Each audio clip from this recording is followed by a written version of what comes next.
hanya sekadar istilahnya itu bahan ibrah. Bak mano kalau seandainya ada yang datang ngomongkan kelam kamu mati. Makanya ada cerita malaikat Israel itu bahasa diri disuruh oleh Allah menguji seseorang. Jadi malaikat Israel ini datang dalam wujud fitnah, dalam artian ditugaskan untuk menguji seseorang. Datanglah malaikat Israel dalam wujud istilahnya tadi wujud orang yang kira-kira lumpuh, orang yang lemah, tua rentoh, tua sangat istilahnya gembel lah di jalan. Lah tua gembel pula, pengemis. Ujian untuk siapa? Beliau kondisi seperti ini. Ujian untuk orang beriman, dia kaya raya. Untungnya untuk orang yang saudagar kaya. Saking kayanya orang itu nih, mohon maaf, misalkan pegawainya ini banyak, pembantunya sangat banyak, yang nyiapkan pakaian, yang nyucikan pakaian, yang nyiapkan bersihkan rumah, belum lagi nyiapkan dia pegawai, dia ngantor, nyiapkan kendaraan. Kalau dia nak bepergian, pokoknya yang ngikuti dia, geng dia tadi atau pengawalnya tadi itu harus dari belakang sekian orang, dari depan sekian orang, dari samping kiri kanan sekian orang. Ini saking kayanya orang beriman. Singkat cerita, orang itu ini nak menempuh perjalanan, artinya nak keluar dengan persiapan segala macam yang biasa beliau lakukan. Pembantunya sibuk nyiapkan ini, lah siap berjalan di jalan. Tiba-tiba di tengah jalan ada orang tua tadi yang ditugaskan oleh Allah, malaikat Israel. Uji bahasa diri, enjuk aku apa nak jalan, aku nak nemui orang itu. Uji pasukannya apa dia kau ini nak nemui, ditampilin. Sampaikan ke tuanmu itu, aku ini utusan orang, aku akan membawa pesan yang akan kusampaikan sama tuanmu ini, penting. Mah ada kata pengawal ini, orang baik nak nyampaikan pesan ke istilahnya tadi bos gitu. Singkat cerita, gara-gara orang tua tadi itu ngotot nak nebus apa nak masuk ke rombongan ikan nih, sampailah pengawal ngadu, ya tuan, ini ada orang di luar itu tak tahu orang dari mana ngomongkan nak ketemu kamu, ada pesan, nyampaikan pesan. Penasaran dia, cak mana ciri-ciri orang nih? Kata pasukannya tak ngambarkan tak ngambarkan orang level kamu. Intinya ya orang tua renta segala macam. Penasaran lah tuannya ini, akhirnya beri izin, coba suruh masuk. Siapa orang itu? Begitu masuk, beliau mengatakan berhadap, wahai tuan, kenal tak kamu dengan aku? Kata raja tadi, kata orang kaya tadi, tak kenal, baru kalau aku ketemu. Kalau tak kenal, sekarang aku memperkenalkan diri. Sesungguhnya aku ikoni, katanya, malaikat maut yang disuruh oleh Allah nyerupa baiko. Terkanjaklah dia, berdegak. Iya nih anak, iya nih, aku disuruh oleh Allah ngabari kamu petang ikoni, jam sekian, pukul sekian, nak ku cabut nyawanya. Orang kaya tadi. Nah ini hululul maut qati'ul amal. Gara-gara tahu bakal nak mati, semua keinginan tadi pengen nak hiburan ke mana, apa ke Bali, apa ke pulau mana, berjalan tadi. Dengar malaikat maut baik tadi, masih ada waktu sampai petang. Paham maksudnya? Orongan. Benar katanya, kamu ini malaikat, benar. Kalau tak percaya, tunggulah kaget jam 9. Kemudian pergi, gede kan. Singkat cerita, tak lemak-lemak pikiran orang kaya kan ni. Kalau baik itu kita balik, tak usah lagi berjalan. Balik, dia mikirkan bingung, harta ini nak ke mana kan? Ikut nak dibagikan ke siapa? Ikut nak bagikan siapa? Ternyata kebiasaan panjang angan-angan, sehingga hatinya dipenuhi dengan cinta dengan harta. Dia nak mati bukan mikirkan amal soleh, tapi mikirkan ikan nak dilepaskan ke mana, ikan ni nak di ke mana. Seharian mikirkan reto yang banyak tadi nak diapokan, sampailah ajalnya tiba di jam petang tadi. Datanglah malaikat maut, bak mano Tuhan yang kaya raya, apa persiapanmu dalam menghadapi kebenaran? Hak, wa annal mauta hak, wa annal qabra hak, wa anna na'imahu wa adzabahu hak, wa anna su'al munkar dan nakir itu hak. Maka tekanjatlah dia, ya Allah, aku tak bahasa kita, aku iko butuh waktu panjang ternyata untuk beramal soleh. Di waktu yang sangat singkat itu masih dia sibuk mikirkan hartanya kemana. Ternyata saat itu ajal dicabut, dia masih dalam keadaan mencintai harta dunia. Naudzubillah. Tapi dalam riwayat kata baginda Rasulullah, ada kalanya Allah menguji orang yang beriman. Orangnya biasa baik, sederhana, tapi di dalam hati orang ini mengamalkan dzikrul maut. Artinya dia yakin aku akan menemukan kematian. Dia yakin kematian itu semakin dekat. Sehingga sebaik-baik orang yang memikirkan kematian, dia ini aktivitasnya habis untuk mempersiapkan bekal mati. Jadi berhari-hari kau ini berzikir kepada Allah, ya Allah, ya Allah, astagfirullah. Karena pikirannya tegal lagi aku mati, tegal lagi aku mati. Ternyata tertidur, bangun tidur, alhamdulillah belum mati. Kalau zuhur kaki aku mati, zikir lagi dia, ya Allah, ya Allah, zikir ibadah, semua amal dilakukan. Istilahnya mencari seadanya, cukup makan hari ini jadilah, selebihnya aku nak nyiapkan mati. Orang yang sederhana di satu kampung, sampai orang-orang tak tahu kalau orang ini orang soleh. Orangnya biasa baik, tampak di rumahnya itu sederhana, kemudian gawenya tadi cuma rajin ke masjid. Di rumah tak tahu yang apa gawenya. Ternyata gawenya ini banyak ingat mati dan mempersiapkan bekal kematian. Diujilah oleh Allah. Datanglah malaikat Israel dalam wujud manusia. Dor. Assalamualaikum. Waalaikumsalam. Dia lagi beramal. Tiba-tiba, nah katanya, kamu ini bukan orang sini. Masuk rumah. Benar kata malaikatnya, aku bukan orang Biko. Nah kalau boleh tahu ngapo bak ke rumah? Ada perkara apa? Ada masalah apa? Kemudian kenal aku dari mana? Terbukalah malaikat Israel nih, ketahuilah wahai hamba yang saleh, namamu sudah dikenal di alam sana. Aku datang menyampaikan pesan kerinduan Allah. Tekanjatlah, langsung berdetak, engkaulah malaikat kematian. Iya kata malaikat, sudah, aku siap menghadap Allah. Siap.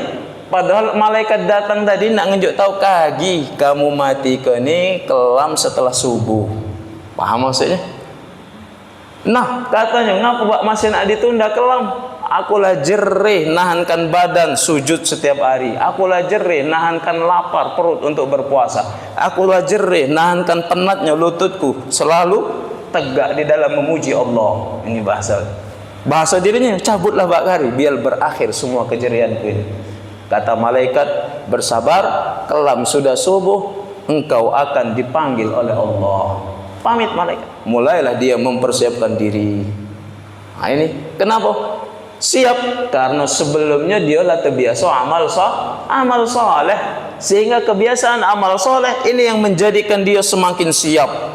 Berarti aku sebelum subuh bersuci, sebelum subuh ini. Jangan sampai orang-orang repot kaget dengan aku. Disiapkannya galuh. Ini orang soleh. Baitu ajal menjemput. Inilah yang dikatakan oleh para malaikat, salamun alaikum tibtum. Para malaikat menjemput ruh orang-orang suci, semuanya mengucapkan selamat atas prestasimu. Ini orang soleh. Sehingga bagi mereka, karena amal soleh, karena banyak ingat kematian dan siap mempersiapkan dalam menghadapi kematian, sehingga ketika ajal datang, bahasa dirinya tak naruh lagi perasaan gemetar, tak naruh lagi perasaan-perasaan yang menjadikan kita rasa belum siap. Maka di dalam hadis baginda Rasulullah sallallahu alaihi wasallam, beliau bersabda, "Kun fid dunya ka'annaka gharib aw 'abiru sabil." Jadilah engkau di dunia seperti orang asing. Artinya kita ini di tempat yang asing. Au abiru sabil, atau seumpama orang yang sedang menempuh perjalanan, musafir. Wa udda nafsaka min ahlil kubur, dan anggap saja dirimu itu ahlil kubur yang sedang musafir, nak mencari kuburan atau nak balik ke kubur. Wa qala alaihi salam, kemudian lanjutan dari hadis ini, mali walid dunya, apa yang saya butuhkan dari dunia, kata baginda Rasulullah, innama mithli wa mathalud dunya kamathali raqibin sarin fi yawma sa'ifin farafa'tu lahu syajarah faqalla tahtaha sa'ah thumma raha anha wa tarakaha. Baginda Rasulullah mengibaratkan apa yang saya butuhkan dengan harta dunia ini atau dengan kebutuhan dunia ini.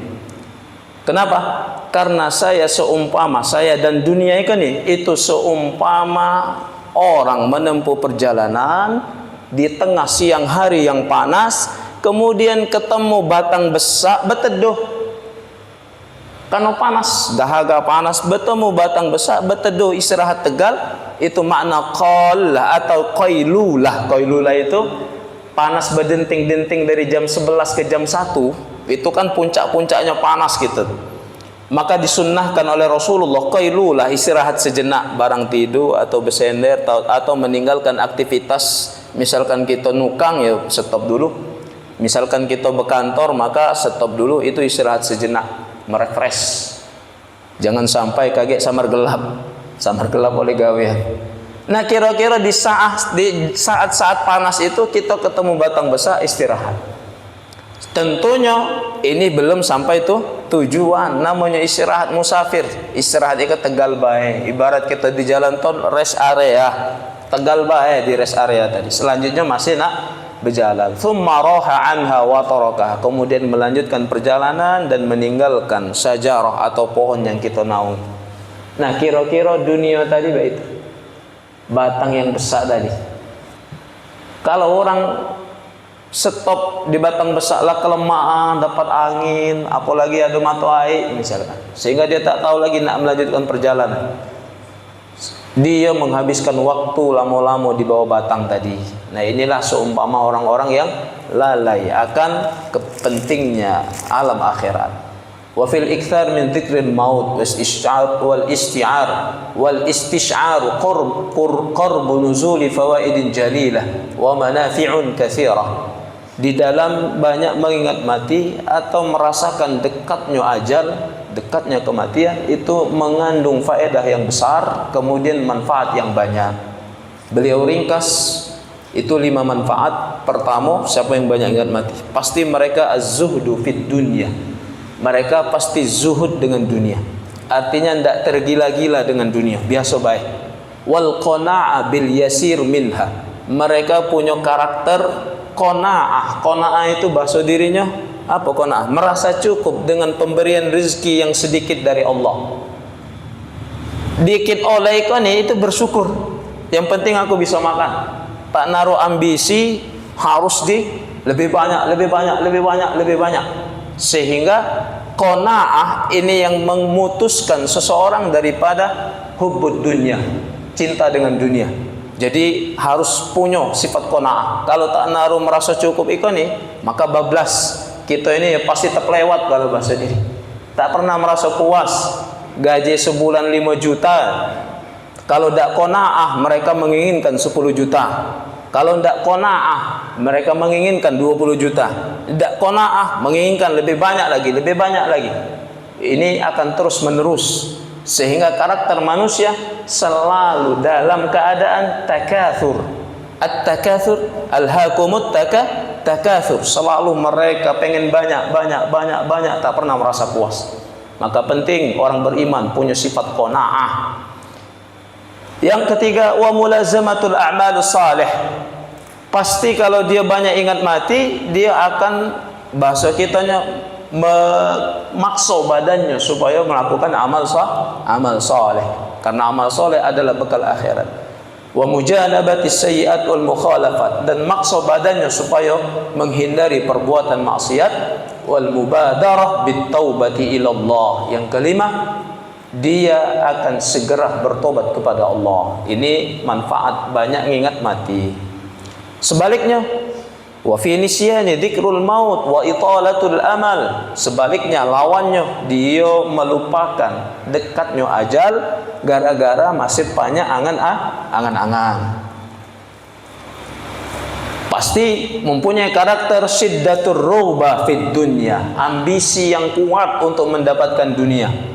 Wa syiddatul hirs ala ta'atin ala jam'i hutamuha, dan mereka mempunyai sifat rakus, segalanya nak diambil.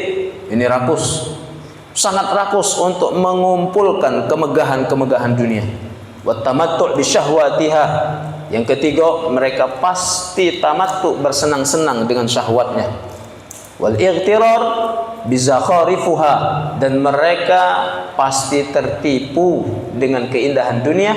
Wa taswifut taubah minad dzunub wa takasul 'anil a'malis salih, dan mereka menunda-nunda taubat padahal dosa sudah banyak dia lakukan. Sebaliknya, takasul 'anil a'malis salihah, mereka selalu bermalas-malas, berat untuk melakukan amal saleh. Wal iyadu billah, semoga Allah jauhkan dari lewo baiko. Ini peringatan banyak mengingat mati dengan lupa mengingat mati. Selanjutnya, ini unik, ada di dalam surat apa terakhir yang kita baca tadi, surat Al-Fajr, di surat Maghrib tadi.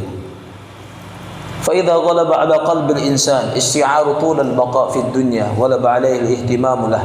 Kalau hati seseorang dikuasai panjang umur, akan lama hidup di dunia, maka pasti keinginan mereka untuk banyak, istilahnya tadi, mengumpulkan harta dunia karena umurnya masih panjang. Wasa'yu li jam'iha, dan bersungguh-sungguh dalam mengumpulkannya, hatta yaghfilu 'anil akhirah, sampai mereka lupa dengan alam akhirat. Wa an tazazzud li mu'adihi fayabtaghuhu al-maut wa huwa 'ala dzalika fayalqallahu muflisan min al-a'mali salih. Orang seperti ini akan sampai menghadap Allah dalam keadaan bangkrut atau lupa atau rugi. Pasti wa yandam wa yatahassar hatta la yanfa'u tahassur. Mereka menyesal, mereka menangis, sehingga tak ada gunanya menyesal dan menangis. Dari mana ungkapan, omongan atau nasihat ini? Itu dari firman Allah dalam surat Al-Fajr.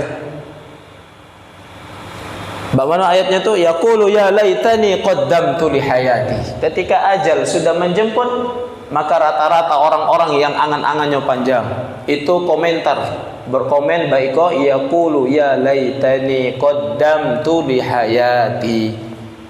Duhai Allah, saatnya aku ketemu ini, saatnya aku balik. Apa yang aku perbuat dari hidupku tadi? Sekarang apa yang aku harus persembahkan dari hidup yang panjang tadi, umur yang sudah aku lalui, membawa kepadamu. Ini maknanya qaddamtu li hayati. Apa yang aku harus persembahkan dengan hidup setelah kematian. Itu tak naruh bekal. Sehingga fa yauma idzil la yu'adzibu 'adzabahu ahad. Tak mungkin azab siksaan itu turun ke kita disebabkan oleh perbuatan orang lain. Tak mungkin.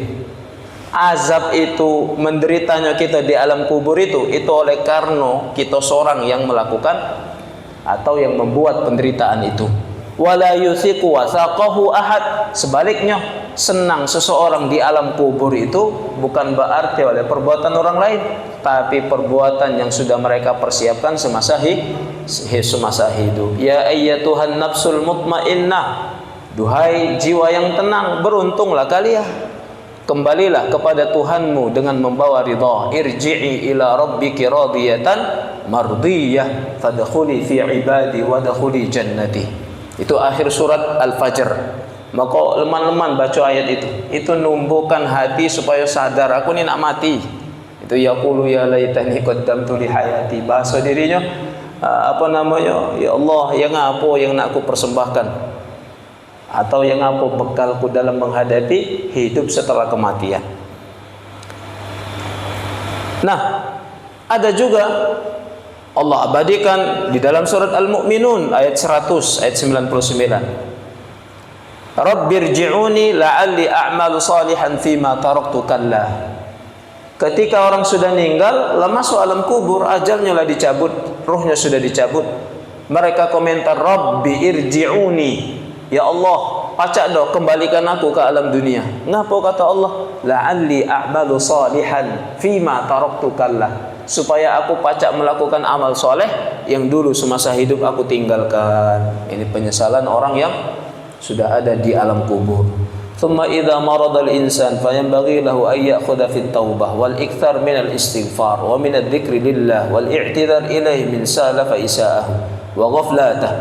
Ketika orang sudah mengalami sakit, maka seharusnya orang ini segera mengambil bertobat kepada Allah, berzikir, banyak-banyak istighfar kepada Allah, banyak-banyak mengingat Allah, karena sakit ini gerbang kematian. Walaupun ya kita harus optimis, kalau sakit kita harus optimis bakal sehat. Tapi keadaan lainnya, mati ini adalah sakit ini adalah gerbang kematian. Fa innahu la yadri la'allahu yamut min maradihi dzalik, la'allahu qad hadaratul ajal fa yakhtimu 'amaluhu wa ayyamu 'amruhu bil khairat.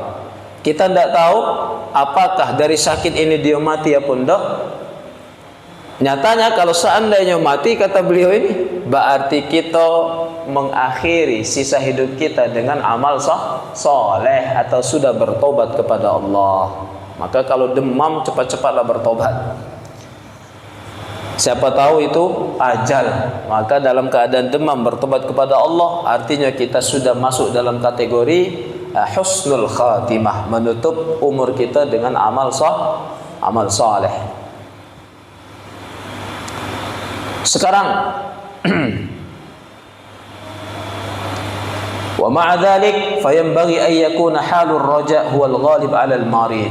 Meskipun demikian, tetap saja kondisi orang sakit itu harus optimis sama Allah, harus husnudzon, berprasangka baik dengan Allah, harus tetap berharap. Siyama idza zaharat alaihi alamatul maut wa qurbu huduril ajal liyamuta ala husnidzon billah wa quwwatur raja fi karamihi wa si'ati rahmatihi wa hubbi liqa'ih.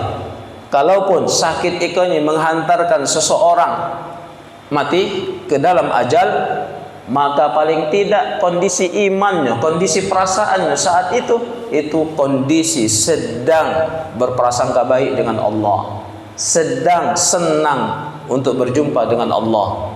Artinya ketika sakit, bahasa kitanya, dia harus berharap kebaikan dengan Allah. Ya Allah, sakit ini sebagaimana yang engkau janjikan dari kalam Rasulullah sebagai penebus dosa. Maka supaya husnuzan, maka aku terima dengan rela seberat apapun sakit ikoni, selagi ikoni menghapuskan dosa-dosaku, aku terima, senang. Kemudian dia semakin parah, ya Allah, ternyata manusia semuanya di dalam genggaman ketetapan Allah. Akulah sudah datang ke dokter ikoni, datang ke dokter ini yang paling pintar, yang paling mahal, ternyata satu pun resep dari dokter ini tak menjadikan tubuhku semakin sehat, malah semakin lemah. Ini menunjukkan bahwa ketetapan mula di atas segala-gala usaha manusia, maka ridho dengan ketentuan Allah. Ini makna husnudzan. Segala penemuan kita ini harus dinilai atau diolah oleh perasaan ini, itu adalah perkara yang baik. Jadi belajar ngelola perasaan. Apapun yang kita temui dari hidup ini, itu semuanya ketetapan baik dari Allah. Itu makna husnudzan, optimis. Walaupun pahit, walaupun berat, walaupun sangat menyayat hati kita, Tetap saja ini adalah baik. Kenapa? Karena ini ketetapan Allah. Allah tidak mungkin menetapkan perkara sedangkan perkara ini tak bagus. Yang tak bagus itu hati kita baik. Artinya ya kita yang pahit nerimonya, kita yang demam nerimonya, kita yang tak lemak nerimonya. Tapi di kacamata Allah, pandangan Allah, ini adalah terbaik. Kita baik yang belum sampai pengetahuan pada kebaikan atau rahasia dari takdir yang kita jalani. Maka belajar olah perasaan. Segala yang sumpek, segala yang tak lemak kita temui, ini kita pandang melalui perasaan adalah sebuah kebaikan dari Allah. Jadi nak demam bak mana baik, dia tak ngeluh. Dia nerimo sabar. Dia nerimo dengan ikhtiar. Tetap mereka dalam keadaan prasangka baik dengan Allah. Sehingga walaupun ini nantinya wafat atau ajal menjemput, artinya dia wafat dalam keadaan baik dengan Allah. Ana inda zanni abdi. Aku ini tergantung dengan prasangka hamba. Semakin hamba menjelek-jelekkan Allah atau semakin hamba itu mengeluh atas ketetapan Allah, maka Allah juga akan mengeluh atas perilaku kalian. Ini bahasa aku tergantung dengan prasangka kalian, kata Allah. Wa fil hadits, di dalam hadis dijelaskan, man ahabba liqa Allah, ahabba Allah liqa'ahu. Siapa yang senang berjumpa dengan Allah, maka Allah juga ragap berjumpa dengan seseorang atau dengan kita. Wa man kariha liqa Allah, siapa yang takut, membenci, tak senang bertemu dengan Allah, maka Allah juga mahabbai bertemu dengan kita. Itu paham? Ini bahasanya. Apa maksudnya ahabba ilallah? Kita senang berjumpa dengan Allah. Maknanya annal 'abdal muslim idza hadarahul maut, seorang muslim, orang ini kayak cerita yang tadi, orang yang banyak mengingat mati. Ketika hadarul maut, datang ajalnya, malaikat maut itu datang, itu pasti membawa berita gembira, busyira bi rahmatin minallah, membawa berita betapa rahmat besar Allah akan kamu rasakan setelah kematian. Sehingga orang beriman tadi tak sabar lagi, karena lah terlihat tempat baliknya, lah terlihat, sehingga dia senang, gembira, bahkan tak sabar lagi untuk berjumpa dengan Allah. Ini makna man ahabba liqa Allah. Siapa yang senang berjumpa dengan Allah, maka Allah akan lebih senang berjumpa dengan dia. Ini yang kami ceritakan orang soleh tadi. Datang malaikat maut, kamu aku diutus oleh Allah nunjuk tahu kamu kelam mati. Balasan kamu ini. Kata dia, bakarilah, aku tak sabar lagi nak bertemu dengan Allah. Ini maknanya ahabba ilallah. Jadi sebaliknya orang yang munafik, wa annal munafik idza hadarahul maut basyara bi'adabillah. Orang yang kurang amal, orang munafik, orang yang banyak melakukan dosa-dosa besar, ketika ajal mendatangi mereka akan diinjak tahu tentang keburukan yang akan mereka terima di alam sana, sehingga mereka ketakutan.